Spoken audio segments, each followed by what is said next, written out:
أعوذ بالله يا سميع العليم من الشيطان الرجيم اللعين بسم الله الرحمن الرحيم اللهم صل على محمد وعلى آل محمد طيبين والطاهرين ولعنة الله دائما على أعدائه أجمعين من الآن إلى قيام يوم الدين آمين يا رب العالمين بسم الله الرحمن الرحيم.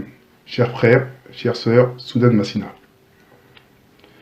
Dans les interventions précédentes, nous avons parlé d'un grand personnage du nom de Ali ibn Mohammed. J'ai convoqué encore Cheikh Islam pour qu'il nous éclaircisse sur ce personnage. Qui était-il vraiment? On aimerait bien savoir un peu plus sur ce grand personnage qui est Ali ibn Mohammed. Était-il un descendant du prophète, comme décrit dans certains livres? Inch'Allah, Cheikh va nous préciser un peu tout ça lors de cette intervention. Bismillah, Cheikh. السلام عليكم ورحمة الله وبركاته. إن الحمد لله نحمده ونستعينه ونستغفره ونستهديه ونعوذ بالله من شرور أنفسنا وسيئات أعمالنا. ما يهدي الله فلا مضل له وما يضلل فلا هادي له. ونشهد أن لا إله إلا الله وحده لا شريك له وأن محمدا عبده وحبيبه وخليله صلى الله عليه وآله وسلم.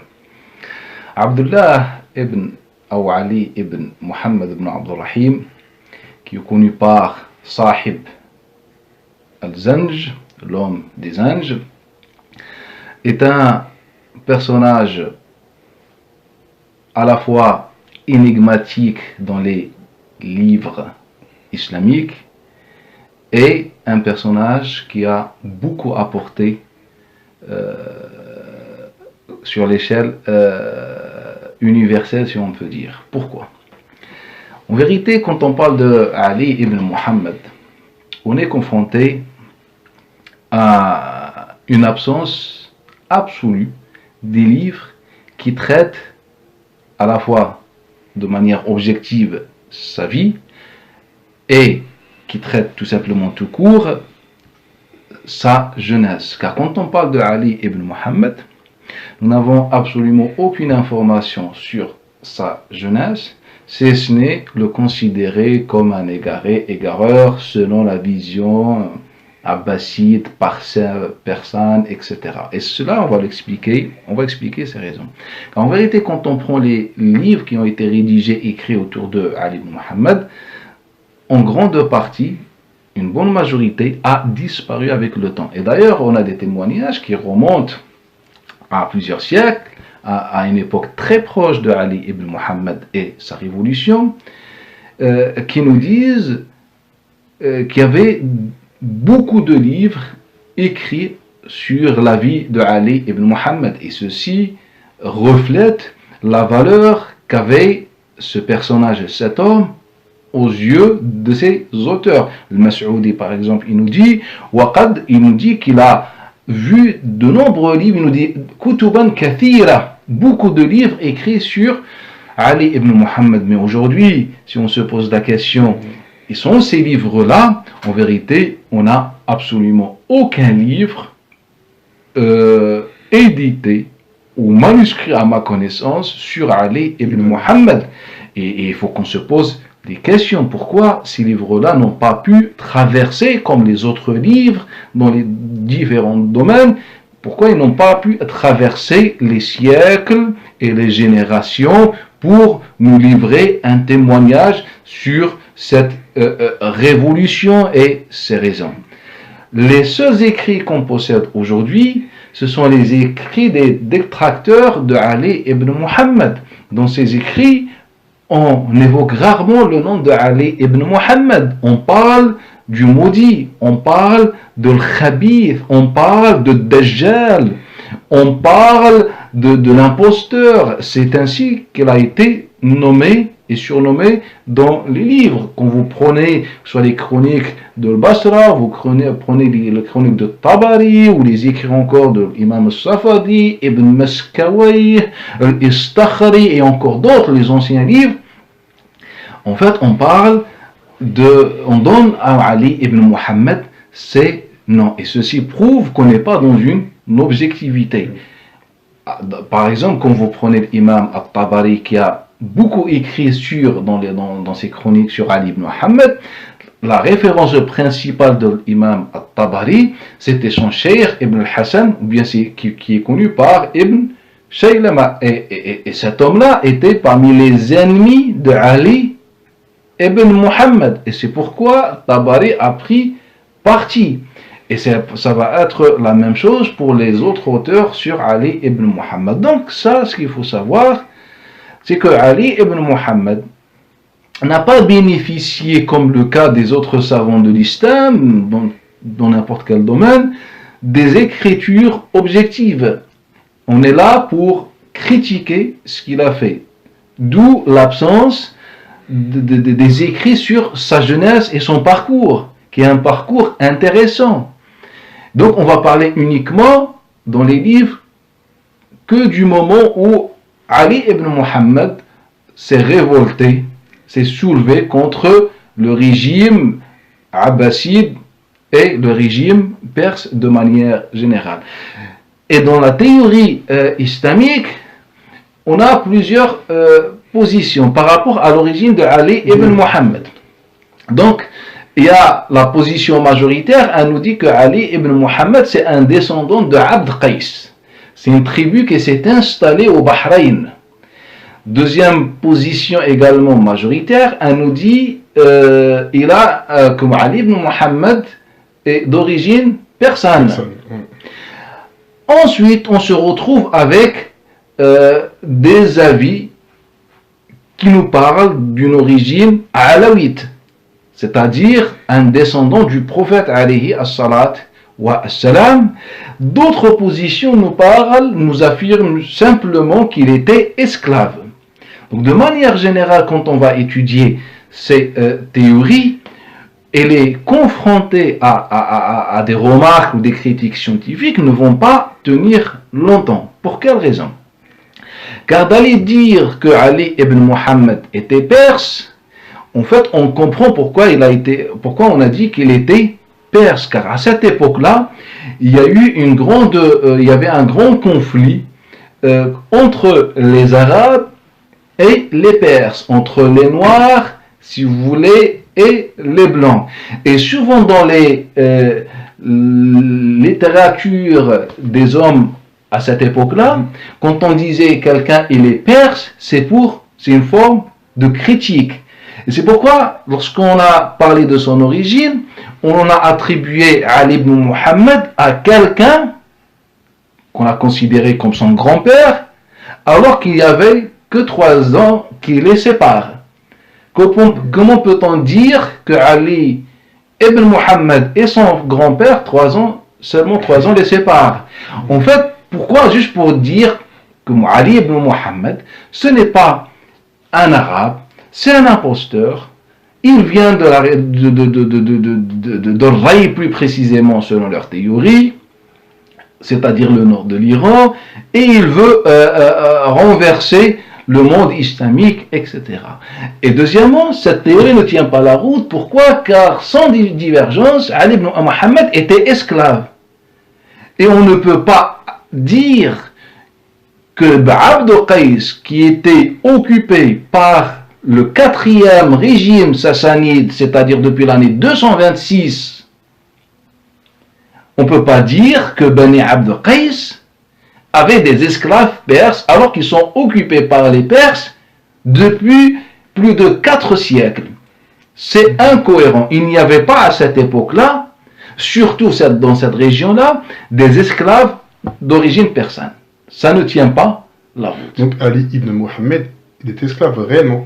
Il était esclave. Autre chose. Et lorsqu'on dit que Ali ibn Muhammad, dans la deuxième théorie, qu'il est de la tribu de Abd Qais, ça ne tient pas non plus la route. Pour quelle raison? Car la première tribu qui va déclarer la guerre contre Ali ibn Muhammad, c'est Abd Qais. Et ce n'est pas cohérent. Car les premiers qui vont combattre Ali ibn Muhammad, c'est Abd Qais.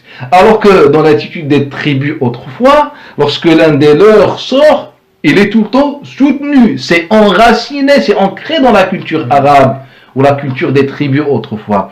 Ce n'est pas non plus cohérent. Mais quand on étudie Ali ibn Muhammad et on étudie son entourage, on étudie également ses étapes qu'il a traversées dans sa vie, en fait, qu'est-ce qu'on apprend? Déjà, quand on parle, ce qui est sûr et certain, c'est que Ali ibn Muhammad est sorti parmi Abd Qais, a grandi là-bas. On n'a pas des informations sur le lieu de sa naissance ou l'année de sa naissance. Mais ce qu'on sait, c'est que lorsqu'il est apparu, il était dans la tribu de Abd Qais. Deuxième chose, quand on prend tous les grands personnages qui étaient autour de lui, comme Salih ibn Rayhan, comme Sulayman ibn Jami' et les autres, toutes les traces prouvent, déjà, Salih ibn Rayhan, on l'appelait Al-Maghribi. Et Al-Maghribi, ça veut dire égyptien. C'est quelqu'un qui est venu de l'Égypte ou bien de la direction de l'Égypte. Sulayman ibn Jami', connu en tant qu'Africain. Quand on prend ces personnages, nous indique indirectement que Ali ibn Muhammad ne peut pas être de la tribu de Abd Qais, il ne peut pas être non plus faire partie des Perses. Troisième élément, son fils, comment il s'appelle? Il s'appelle Anklai. Et Anklai, comme il rapporte l'imam Ibn Maskawayh al-Istakhri, c'est un manuscrit, Anklai, ce n'est pas un mot ou un nom perse. Et ce n'est pas non plus, on ne trouve pas chez les Arabes le prénom Anklai. Pour moi, c'est plus africain qu'autre chose. Ça, c'est un autre élément. Troisième élément, quatrième élément, lorsqu'on a parlé, rappelez-vous, du voyage des Arabes du Sud dans les Africains vers le Nord. On a parlé des routes qu'ils ont empruntées. On a parlé de la route Tariq al-Bukhur, ou la route des l'encens. Et on a expliqué qu'en traversant la mer, ils s'arrêtaient au Yémen, ensuite ils prennent vers le nord par Oman, par Al-Bahrain, et ils s'arrêtent où? Dans la ville autrefois s'appelait At-Taj. Et c'est une ville en Bahreïn. Et c'est pourquoi une bonne partie des Africains et des Arabes du Sud s'est installée dans la région de At-Taj et le sud de l'Irak et le Basra, c'est-à-dire pratiquement on est dans la frontière autrefois de Bahreïn.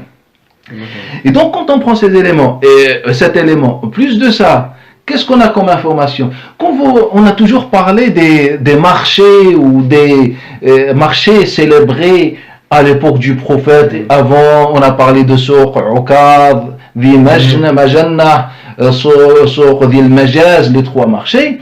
En fait, ce qui est surprenant, c'est que ces marchés sont situés entre, premièrement, Taïf et Mecca, et entre Riyad et Mecca. Autrement dit, ce sont les endroits où les voyageurs s'arrêtaient pour se reposer ou pour accomplir leur pèlerinage. Et ces endroits tous se trouvent où? Se trouvent à l'est de Mecca et au nord de Mecca. Et cela prouve que les Yémenites, pour aller à Mecca, ils passaient tout d'abord par Taïf, c'est-à-dire ils prenaient la route de l'encens avant qu'ils arrivent au Bahreïn. Ils tournent à gauche pour se diriger à Mecca, car on n'a aucun endroit répertorié dans lequel les voyageurs yéménites s'arrêtaient pour se reposer avant de pénétrer à Mecca. Tous ces endroits, ils sont à l'est ou bien ils sont vers le nord. Et cela confirme le fait que les gens du sud prenaient par l'est le Bahreïn pour aller en Irak, etc., etc.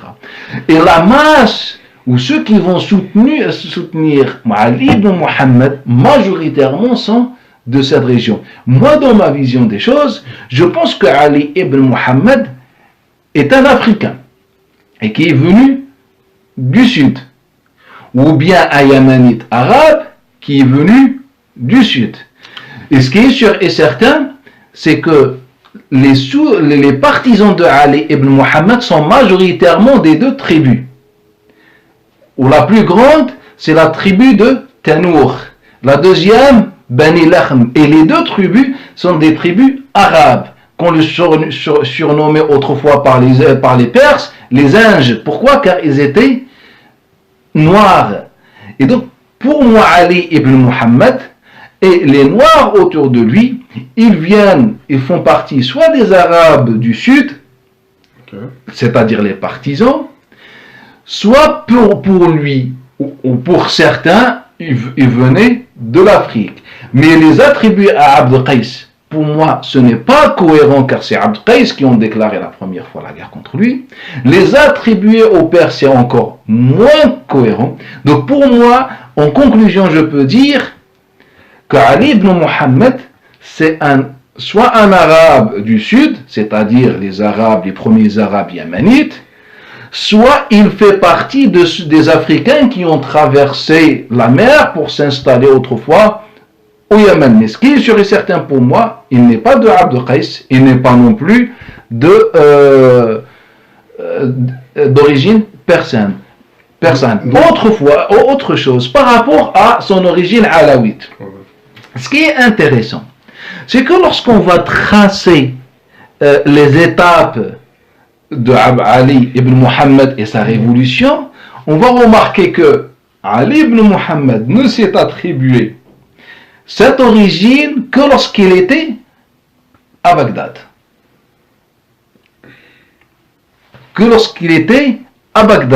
Mais il faut bien comprendre certaines choses pour comprendre les motifs de cela. Pourquoi à Bagdad? Pourquoi on n'a pas de témoignage qui nous dit qu'il s'est attribué ça, on lui a attribué cette origine quand il était dans la ville de Basra, ou quand il était avant dans le Bahreïn, ou quand il était avant, ou bien entre les deux, dans la ville de Samarra. En fait, il ne va s'attribuer, on va parler de cette origine que lorsqu'il était à Bagdad. Pour quelle raison? Pour moi, je ne suis pas d'accord sur cette origine. D'ailleurs, les historiens qui ont écrit sur lui, et généralement qui n'étaient pas objectifs dans leurs écrits, pour eux, ils considèrent que cette attribution est fausse. Moi, je suis d'accord sur la conclusion, mais je ne suis pas d'accord sur les raisons et les motifs. Car à cette époque-là, pour pouvoir être écouté et se faire écouter, il faut un motif. Lorsque les Omeyyades sont venus la première fois, lorsque après eux les Perses ont voulu conquérir le monde islamique, lorsque des imposteurs ont voulu faire des soulèvements, ils ont toujours trouvé un motif. Les Perses, ils ont trouvé les Bani Abbas. Les Bani Abbas, avant qu'ils fassent le premier pas pour réclamer ou chercher le pouvoir, ils ont fait quoi? Ils ont inventé ce qu'on appelle le testament des Alaouites, de Mohammed ibn Hassan, de Abdullah ibn Mohammed ibn Hassan. C'est-à-dire qu'ils ont dit, après avoir assassiné, empoisonné Abdullah, le petit-fils d'Ali ibn Abi Talib, ils ont dit, écoutez, Abdullah nous a laissé un testament. C'est ce qui a donné la légitimité à Bani Abbas pour qu'il soit écouté par les musulmans. Et les Perses, pour pouvoir pénétrer la terre islamique, ils ne sont pas venus avec des affiches, regardez, nous sommes des Perses. Ils ont dit non, on est là juste pour soutenir Bani Abbas qui sont soutenus par les Ahl al-Bayt. Et d'ailleurs, Abul Fajr al-Asfarani a écrit un livre qui est intéressant, il l'a appelé Maqatil al-Talibiyin, c'est-à-dire les martyrs des Alaouites, les Bani, les descendants de Ali ibn Abi Talib. Dans son livre, il a recensé 180 personnages qui ont prétendu être un descendant de Ali ibn Abi Talib et qui sont morts ou assassinés en tant que des chefs. Et donc, si on prend ceux qui sont morts, mais pas en tant que chefs, juste en tant qu'imposteurs, etc., on se retrouve face à des milliers. Et je pense que Ali ibn Muhammad, il était tellement intelligent qu'il a voulu véhiculer ce discours religieux, simplificateur, pour attirer les gens. Et d'ailleurs, il est tombé. D'ailleurs, au final, il s'avère que ce choix-là était une erreur de sa part. Pourquoi? Il faut qu'on retrace sa vie pour comprendre en fait la politique de Ali ibn Muhammad. Ali ibn Muhammad, l'année 221, il est sorti de Bahreïn Avant qu'il commence sa da'wa et sa révolution, il a quitté le Bahreïn et s'est installé dans la ville de Samarra. Savez-vous pourquoi? C'est pourquoi je vous ai dit, personnellement, je suis déçu le fait qu'on n'a pas des livres, que les livres qui ont été rédigés sur lui ont disparu avec le temps. Pourquoi? Car Ali ibn Muhammad, il va quitter Al-Bahreïn, il va parmi toute la terre islamique et les régions connues, célèbres, Bagdad, Petra, Basra, Ramak, Al-Madin, parmi toutes ces grandes villes, il va choisir Samarra. Savez-vous pourquoi? C'est ce que je trouve intéressant dans sa vie et dans sa politique. C'est que Samarra a été construite par Al-Mu'tasim, le frère de Al-Ma'moun. Pour vous expliquer, lorsque les Perses commençaient à tenir en main forte le régime de Bani Abbas, Al-Ma'moun, qu'est-ce qu'il a fait? Il a commencé à faire venir les Turcs pour contrer le lobby persan. Après sa mort l'année 218, son frère Al-Mu'tasim reprend cette politique. Al-Mu'tasim, il va plus loin car il va construire la ville de Samarra à environ 120 km le nord de Bagdad.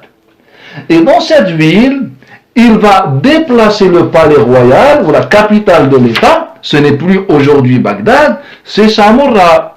Il va construire toute une armée là-bas. Une armée composée uniquement d'armées, des soldats turcs. Et donc, Ali ibn Muhammad, il va s'installer dans cette ville, mais qu'est-ce qu'il va faire? Mais ce qu'il va faire, c'est très intéressant.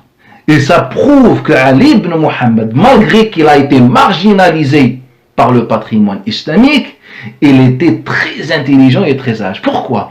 Car il va faire des relations avec les khadam et hawashi, c'est-à-dire les servants et les ouvriers du palais royal. Car à cette époque-là, dans la politique de Bani Abbas, face aux menaces, les Bani Abbas, à cette époque-là, clôturaient les palais et ne laissaient, ils n'avaient de lien avec le monde extérieur que par l'intermédiaire des travailleurs, des ouvriers, etc. Et donc lui, il va se mettre en relation avec beaucoup de ces travailleurs, ces ouvriers qui travaillaient directement pour le régime, dans le palais royal, tout en sachant que quand on dit que les seuls intermédiaires entre le palais royal et le monde extérieur étaient ces servants, ça montre que ces servants détenaient toutes les informations stratégiques et fondamentales. Et donc, il va faire beaucoup de liens comme Chatranji, comme le servant de Mu'tasim, etc. Il va commencer à recevoir les informations, les politiques, l'orientation du régime, etc. Il va rester jusqu'à l'année 249. Après l'année 249, il va rentrer chez lui au Bahreïn avec toutes ses connaissances. Maintenant, il a forgé sa personnalité. Et il va appeler les gens à se rebeller, se révolter contre le régime de Bani Abbas, plus précisément car le régime de Bani Abbas, en vérité, il n'avait absolument aucun pouvoir. Le seul pouvoir qu'il avait, c'est dans le palais royal. Le régime réel, c'était un régime perse. On va l'expliquer avec plus de détails plus tard. Et donc, qu'est-ce qu'il va faire? Il va appeler la tribu de Abd Qais avec une naïveté à se révolter contre le régime. Sauf les Bani Abd Qais, ils avaient beaucoup d'intérêt avec les Perses. D'ailleurs, ils ont été occupés. Car le royaume de l'Hira a été fondé par les Perses en faveur des Bani Abd Qais bien avant l'arrivée de l'islam.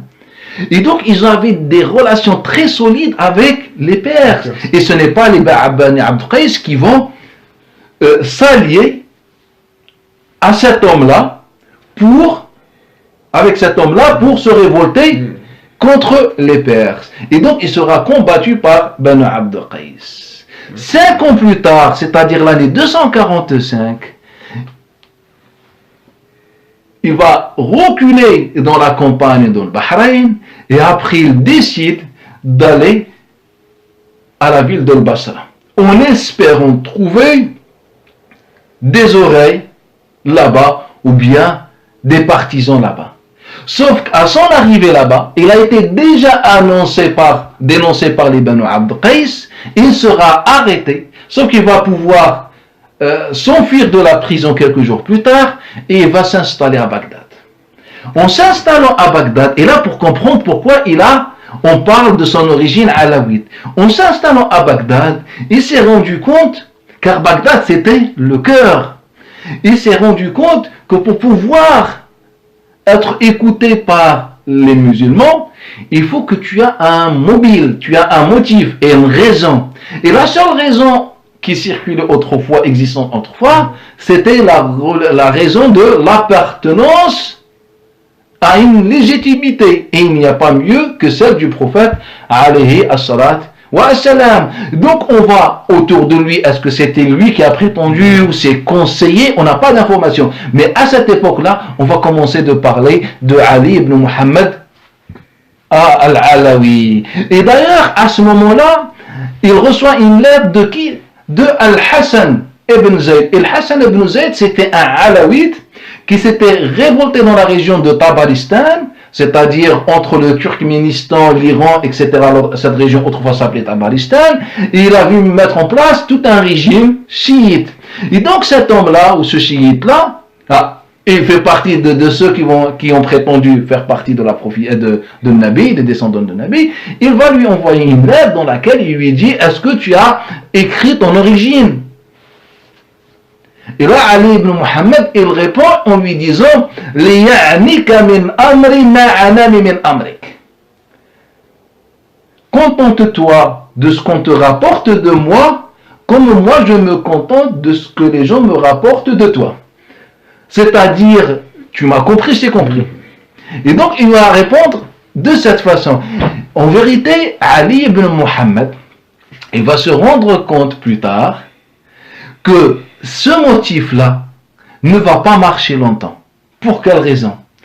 Car à cette époque-là, les musulmans étaient tous mobilisés autour des Perses pour combattre déjà ces prétendus descendants du prophète alayhi salam, ces Turcs qui commencent à arriver et s'installer dans tout l'Irak, qui ont été appelés par Al-Mu'tasim, etc.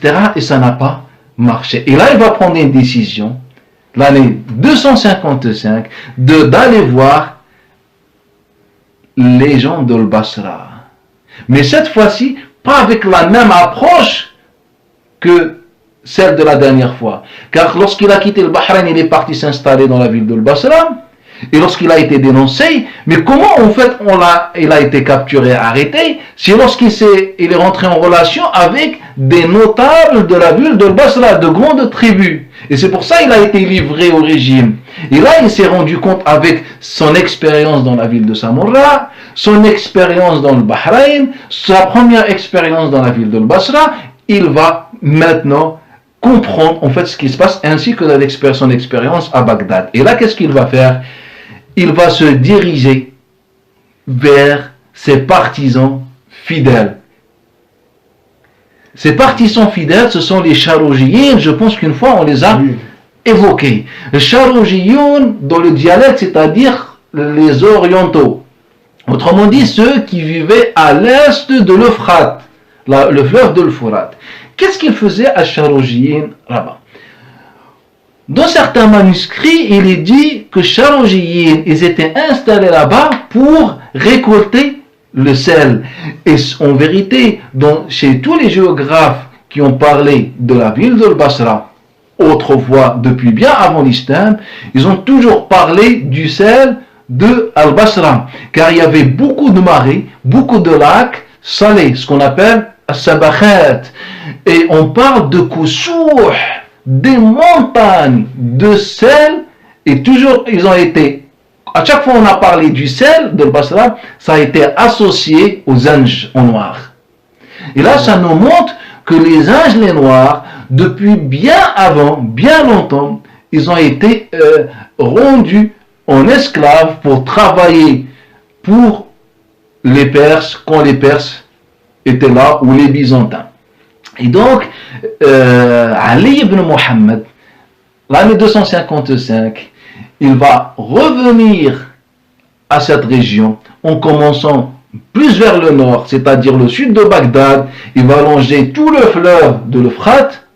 Il va mobiliser tous les Charogiyun, tous les Noirs qui transportaient également le sel avec des mulets, soit vers le sud ou vers l'Iran ou vers le nord, c'est-à-dire le cœur de la capitale. Il va mobiliser tout le monde et cette fois-ci, il va pouvoir déclarer la guerre contre le régime perse.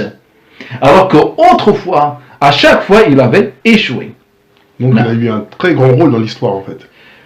Naam, Ali ibn Muhammad, pour moi, au-delà de son rôle, c'était quelqu'un de très intéressant au niveau intellectuel. Pour moi, ce n'est pas quelqu'un comme on fait les imposteurs chiites ou les khawarij de l'époque, les kharijites, ou encore les Turcs ou les Perses. Pour moi, c'est quelqu'un qui, tout seul, a réfléchi. Il a mobilisé autour de lui les opprimés de l'époque. Ils ont réfléchi jusqu'à réussir dans la révolution. Car sa vie, elle n'a pas commencé en disant aux gens, en utilisant des textes religieux, comme la religion a été toujours instrumentalisée. Car l'histoire le dit, la religion a été toujours instrumentalisée par les hommes. Il suffit juste d'inventer un hadith, d'inventer un verset, en claquant les doigts, les gens ils vont te suivre. Et donc, mais Ali ibn Muhammad, il n'a pas instrumentalisé la religion. Et d'ailleurs, on ne trouve aucun texte, aucun discours de Ali ibn Muhammad dans lequel il a utilisé un verset ou un hadith. C'est vraiment quelque chose, une révolution politique, sociale, économique. Et c'est pourquoi je le considère comme l'un des personnages les plus intéressants dans l'histoire islamique, car c'est pas contenté d'un hadith pour mobiliser les gens autour d'un mirage ou d'un fossé. Béchir, c'est pas ce que nous disent les historiens. Quand on lit pas mal d'historiens, ils disent qu'il a prétendu à la prophétie, il a tout ce qui était halal, haram, il a mis halal, ils disent qu'il a bafoué carrément la religion et qu'il se prétendait prophète, messager. C'est ce qui est marqué clairement dans... Non. En vérité, si on lit avec tout, on prend tous les éléments en considération. En fait, on se rend compte d'une seule chose qui est toute simple.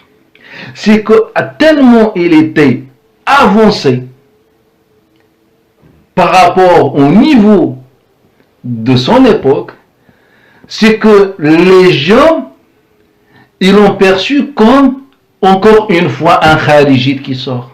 Encore une fois, un chiite qui sort. Car pour eux, ils n'ont connu que des chiites ou des kharijites qui se révoltent contre le régime. Et donc, ils sont restés dans ce niveau. Car autrefois, c'est pour ça que je disais, il est intéressant, avant lui, on n'a jamais connu quelqu'un qui s'est révolté de cette manière, c'est-à-dire comme on vit aujourd'hui, des révolutions sociales avec des revendications économiques, culturelles, tout ce que vous voulez. Et là, en fait, on a face à nous un homme qui sort et qui, dans tous ses discours, insiste sur les droits, insiste sur la justice. Quelqu'un qui n'aime pas le sang, la preuve, c'est lorsqu'il a capturé le ministre et le représentant personnel de Al-Mu'taz, pourquoi il ne l'a pas tué, Ibrahim ibn Mudabbir? Le lendemain, il l'a relâché avec tous ses soldats. Et là, ça nous montre, en fait, contrairement à ce qu'ils veulent véhiculer, bien sûr, pour le détruire et le faire oublier de l'histoire, en fait, il les a tout simplement relâchés. Encore, en fait, à chaque fois, on a constaté dans l'histoire, on lançait des accusations gratuites sans connaître forcément la personne ou ses propos. Et c'est pourquoi, en constatant qu'en dans l'histoire islamique, seuls les kharijites et les chiites se sont révoltés, on s'est dit, et c'est pourquoi on trouve deux théories. Il y en a qui disent non, il était kharijite, d'autres ils disent non, il était chiite. Donc, ceux qui ont dit il était chiite, ils ont dit qu'il a prétendu être le deuxième prophète après le prophète, le imam, comme Ali ibn Abi Talib. Et ceux qui ont dit qu'il était kharijite, qu'est-ce qu'ils ont fait? Ils ont tout simplement pris l'idéologie kharijite et ils lui ont collé. Et c'est pourquoi on trouve dans leur version, on trouve qu'ils disaient la hukma illa lillah, le seul juste c'est Allah Ta'ala, etc. En fait, c'est tout simplement un travail de conclusion simplifié. Il n'y a pas de réflexion, il n'y a pas de volonté de chercher en fait ce qui se passe. Mais depuis tout à l'heure, on a compris à peu près sa démarche, d'où il est parti. Mais quelles étaient vraiment les raisons de la révolution? Parce que jusqu'à maintenant, c'est flou. Quelles sont vraiment ses réelles motivations? Pourquoi?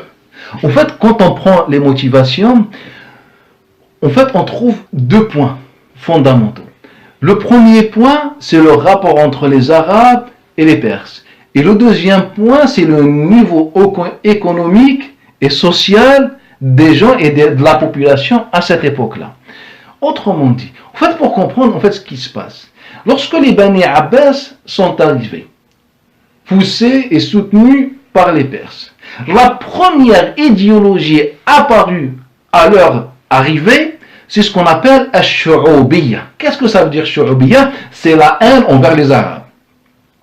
Et c'est pourquoi lorsque les Bani Abbas, les Abbasides, ont construit ce qu'on appelle Dar al-Hikmah, la bibliothèque islamique, la maison de la sagesse si vous voulez, il y avait combien de livres dedans? Il y avait 632 livres traduits, dont la majorité, c'était de la littérature persane,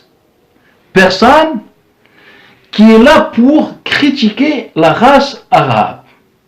Ensuite, ils ont demandé aux écrivains d'écrire. Et on a le premier, Al-Kalabi, qui est arabe. Il va écrire le livre sur les critiques des Arabes, et dans lequel il va prouver selon lui que les Perses sont meilleurs que les Arabes, alors qu'il est arabe. Bien sûr, les Perses, qu'est-ce qu'ils ont fait? Ils ont mobilisé à la fois des Perses comme eux, et aussi ils ont acheté des Arabes. Abu Ubayd ibn al-Muthanna, il va écrire le même sujet, le même livre, dans le même sens, pour critiquer et montrer que la race perse est mieux que l'arabe arabe. Ibn al-Rumi, il va écrire toute une poésie dans le même sens. Et encore d'autres savants de cette époque-là qui vont écrire dans ce sens-là, comme Al-Lahan al-Warraq a écrit également un livre, lui il est perse, pour dire que la race persane est mieux que la race arabe. Il y avait une haine qui commençait à se propager contre la race arabe. Et à cette époque-là, rappelez-vous ce qu'on a fait dans les interventions précédentes, ce qu'on a dit, c'est qu'à cette époque-là, les hadiths anti-noirs et anti-arabes sont apparus. Alors qu'à l'époque de Bani Umayya, à l'époque Umayyade, il n'y avait pas de problème avec les noirs car les gens étaient noirs. C'est pourquoi on ne trouve pas à l'époque de Bani Umayya un hadith qui critique les noirs. On n'a aucun hadith à l'époque Umayyade. Parce que les Umayyades étaient uniquement, comme on l'a dit, une dynastie noire. Une dynastie noire. En revanche, qu'est-ce qu'on trouve chez les Umayyades? Et ces hadiths, je les ai répertoriés personnellement, que des hadiths qui critiquent les Perses, les descendants perses et la race blanche. D'accord. Chez les Bani Umayya. À l'époque de Bani Abbas, c'est l'inverse. Pourquoi? Car les Perses qui tenaient en main forte le régime de Bani Abbas. Et donc, c'était la première raison pour laquelle cet homme, avec tous ces musulmans, se sont révoltés. C'était la première raison. La deuxième raison, c'est une raison plutôt économique. Qu'est-ce qui s'est passé? À cette époque-là, on a mis en place ce qu'on appelle al-taqabbul. Taqabbul, c'est une notion dans la jurisprudence islamique, mais plus citée dans la politique. Al-taqabbul, c'est lorsque les Bani Abbas ont commencé à diviser, partager la terre islamique en faveur des Perses, comme ça a été le cas de ce qu'on appelle le Dawla Tahiriyya, c'est que ce Tahir, qui est un imposteur, en vérité c'est un Perse, lorsqu'il a soutenu Al-Ma'moun, Al-Ma'moun lui a dit, écoute, c'est simple, je vais te donner toute Khurasan pour toi. Et on va faire At-Taqabbul. C'est que c'est toi qui vas récolter Al-Kharaj, les impôts, les récoltes, etc. C'est toi qui vas avoir toute l'autorité sur la finance de cette région, ce qu'on appelle At-Taqabbul. À cette époque-là aussi, il y a eu l'apparition de Dawla Safariya, de Bani Safar. Également, c'est une terre perse. Et aussi, on va leur dire, bah écoutez, vous avez toute la liberté de prendre l'argent, etc., les impôts, tout ça. En fait, ceci a engendré, comment dire, une misère parmi la population. Prenons en considération aussi l'installation des Turcs dans la ville de Basra, et à cette époque-là, même les historiens insistent sur ce point, les prix ont augmenté, la pauvreté s'est propagée, etc. C'est dans ces conditions, il y a eu cette révolution. Pour moi, quand on parle des raisons, on peut les résumer en deux. La haine contre les Arabes et le niveau social. Mais ce qui est surprenant, lorsqu'on dit la haine contre les Arabes, on s'attend à ce que les Qurayshites ou les Arabes classiques qu'on connaît se révoltent. Ça n'a pas été le cas.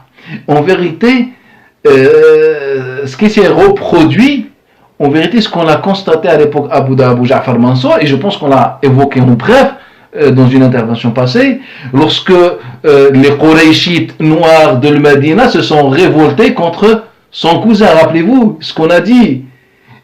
Et dans les écrits, on les considère, on a dit, ce sont les noirs Qurayshites. Et là, encore une fois, ce sont les Arabes noirs qui se révoltent contre les Arabes qui ont vendu leur religion et leur honneur, leur race, c'est-à-dire les Abbassides et leurs partisans, et contre également les Perses. En fait, c'est tout simplement ce qui s'est passé par rapport à Ali ibn Muhammad.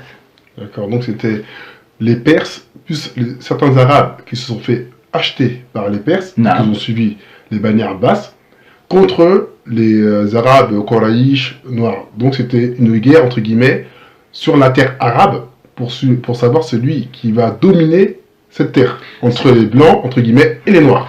Entre les Blancs et les Noirs. Et quand on parle d'Ali ibn Muhammad et les partisans, on ne parle pas uniquement de 2-3 esclaves qui sont venus. C'est vrai, il y avait des Africains, ce qui est sûr et certain. Mais la masse, la majorité, en fait, c'était des tribus arabes qui étaient noirs et qu'on a surnommé également les Inges. Et rappelez-vous, les Inges, le mot Inge, c'est un mot perse. Et ce sont les Perses qui ont appelé les Noirs des Inges. D'accord. Par rapport à la révolution, ce serait bien de savoir la résistance, parce qu'à la fin, malheureusement, ou heureusement, ça dépend de quel clan on se situe, les Noirs ont perdu, finalement. Non. Mais j'ai vu qu'il y a une très très grande résistance de la part des Noirs contre les Blancs. Et que même le régime, entre guillemets, abbasside a douté même de la victoire. C'est vrai, lorsque Ali ibn Muhammad a déclaré ouvertement la guerre l'année 255, lorsqu'il a été suivi par ses opprimés, etc., c'est-à-dire ceux qui gardent encore l'honneur et tout, lorsqu'il a été soutenu par tout le monde, on a vu que en très peu de temps, il a dominé le Bahreïn, le Basra, ensuite il est parti légèrement vers l'est, la ville de l'Ahwaz, ensuite il est monté vers le nord, et il a et Bagdad, en très peu de temps, en quelques années, était déjà sous le pouvoir de Ali ibn Muhammad. Pour moi, comment ça s'explique? Bien sûr, après Bagdad, il a dominé l'intégralité de l'Iran, aujourd'hui, ce qu'on appelle l'Iran aujourd'hui. Pour moi, pour expliquer cet exploit, ou bien quand on parle de cet exploit, il faut qu'on se pose des questions. En fait, c'est la première fois dans l'histoire où on voit une révolution en très peu de temps, réussie en très peu de temps. On a vu depuis la mort du prophète sallam des centaines, voire des milliers de révolutions, mais aucune révolution n'a réussi à capturer en très peu de temps, et encore moins en dominant une terre aussi vaste que l'Irak, le Bahreïn et l'Iran. Pour moi, ceci a une raison. C'est que cette révolution, contrairement à ce que les historiens veulent présenter et dire, elle était très soutenue par les musulmans. Pour moi, c'est une vraie révolution dans l'histoire islamique. Et ce qui est malheureux, encore une fois, c'est la position des savants, des muhaddithin, les savants des chouyours, etc. C'est que pendant que les musulmans perdaient la vie pour l'honneur, pour le droit, les chouyours musulmans, ils étaient en train de rédiger les hadiths ou l'héritage Umayyad ou l'héritage de Bani Abbas. En vérité, c'est vraiment malheureux. Lorsqu'on a parlé tout à l'heure de l'arrivée des Turcs, est-ce que vous savez ce qui s'est passé? Aujourd'hui, tous les musulmans parlent des fameux Ya'juj wa Ma'juj qui vont venir à la fin des temps, etc. En vérité, qu'est-ce qui s'est passé ce jour-là? Vu que les Umayyads avaient déjà mis en place cette idéologie, Et bien les Bani Abbas et les Perses plutôt ont profité de cette culture et ils ont dit, écoutez, savez-vous de qui parlait le prophète? En fait, Gog et Magog, ce sont les Turcs dont les fronts sont larges, ou je ne sais pas, ils ont été décrits. On a rapporté le hadith célèbre de Abi Bakra, qui a été inventé par les proches de Saïd ibn Jahman, qui était très proche des Perses. On a rapporté également, inventé le hadith qui est attribué également à Abu Huraira, dans lequel le prophète aurait dit qu'il y aura dans ma Ummah des gens qui vont, il y aura dans ma Ummah, il y aura des gens qui vont soutenir les Turcs. Dans le texte Banu Qantora ou Qanotra, qui vont soutenir les Turcs, etc. Et que ça, c'est un signe de la fin des temps. En vérité, ce hadith montre à la fois le pouvoir qu'avaient les Perses et aussi l'invention du hadith. Ce ne sont pas les Abbassides qui ont inventé ce hadith. Ce ne sont pas les Abbassides qui vont inventer le hadith, mais ce sont les Perses. Et comme je disais, ceci prouve que les Perses avaient un très grand lobby, un pouvoir à l'époque. Donc ils vont inventer ces hadiths-là pour mobiliser les musulmans contre les Turcs. Donc, et ce que je disais, ce que je trouve également malheureux, c'est que les savants musulmans, dont on parle souvent, sont restés indifférents à cette époque-là. Et ça, c'est une réalité. Et jusqu'à ce jour-là, les savants musulmans, ce qu'on appelle savants musulmans, sont dans leur coin, dans leur confort, avec leurs élèves, etc., dans le show. Ils ne soucient pas de l'état de la Ummah. Ils ne sortent pas dans la rue. Et on a un exemple, Ali ibn Muhammad, un jeune homme qui a eu le souci et qui a pris l'initiative des choses, qui s'est formé pas par des livres, ou par des chouyours, mais s'est formé par l'expérience. Et il a essayé de changer le monde. Pour aujourd'hui, je dis, si cette révolution avait réussi, on serait retrouvé dans une autre configuration. D'accord. On serait retrouvé dans une autre configuration, car après l'échec de cette révolution, ce sont, si vous voulez, en réalité, les Perses, suivis des Turcs, qui ont pris le pouvoir, tout en instrumentalisant ce qu'on appelle les Abbassides, jusqu'à ce que ce pouvoir atterrisse dans la région, où ce qu'on appelle se transforme en empire ottoman, etc.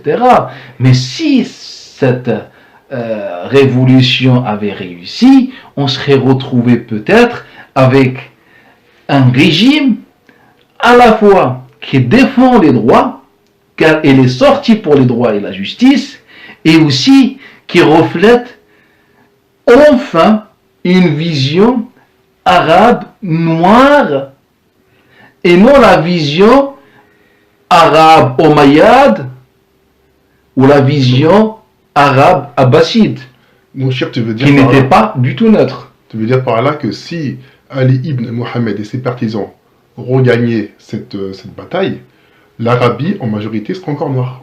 Serait encore noir, et je dirais encore mieux dans l'organisation. L'organisation, donc. Car lui, il n'est pas sorti comme les autres pour une tribu, comme la tribu Omeyyade, ou la tribu de Bani Une Abbas, politique quelconque. ou bien comme les chiites, sous les prétextes des descendants du prophète.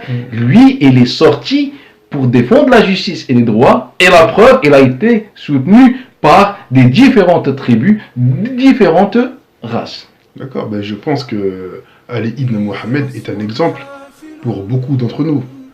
Parce que malheureusement, aujourd'hui, le noir, en majorité, s'identifie souvent à l'esclavage. Quand on parle de notre histoire, mais souvent on parle toujours de la misère, de la souffrance.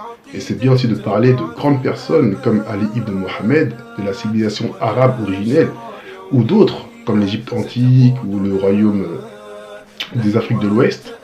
Et donc c'est un message, je pense, que aussi à l'homme noir en généralité, de parler aussi souvent de ces bonnes choses-là et trouver aussi intérêt à parler des bonnes choses, pas toujours des mauvaises choses.